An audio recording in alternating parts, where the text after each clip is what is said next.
மாலை வணக்கம். சுவையான மிக்சர் பண்ணுறல பார்க்கலாம் வாங்க. தேவையான பொருட்கள்: உடைச்ச கடலை, வேர்க்கடலை, கருவேப்பிலை, ஓமம், மிளகாய்த்தூள், பூண்டு, தேவையான உப்பு, மக்காச்சோளம் பொரிக்க, அவல், கடலை மாவு 1 கப்பு, மஞ்சத்தூள் கொஞ்சம், அரிசி மாவு 1/2 கப்பு. ஒரு பவுல் எடுத்துக்கலாம். கடலை மாவை கொட்டிக்கலாம், அரிசி மாவையும் கொட்டிடலாம். மஞ்சத்தூள் கொஞ்சம், மிளகாய்த்தூள் கொஞ்சம், தேவையான உப்பு, ஓமத்தை கொஞ்சம் நசுக்கி போட்டுக்கலாம். எல்லாத்தையும் தண்ணி விட்டு கொஞ்சம் கொஞ்சமாக மிக்ஸ் பண்ணிக்கலாம். மாவு தண்ணி ஆகாமல் கெட்டியாக இருக்கணும், அதனால் கொஞ்சம் கொஞ்சமாக தண்ணி விட்டுக்கலாம். மாவு ரெடி ஆகிடுச்சு. அடுப்பு பற்ற வச்சுக்கலாம்.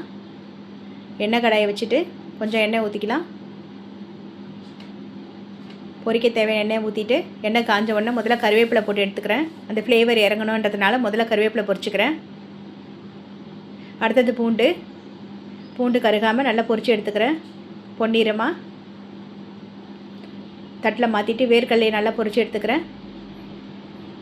அடுத்தது உடச்சக்கல்லை, அதையும் நல்லா பொரித்து எடுத்துக்கிறேன். மக்காச்சோளம் பொரிக்கலாம், அதையும் பவுலுக்கு மாற்றிக்கிறேன்.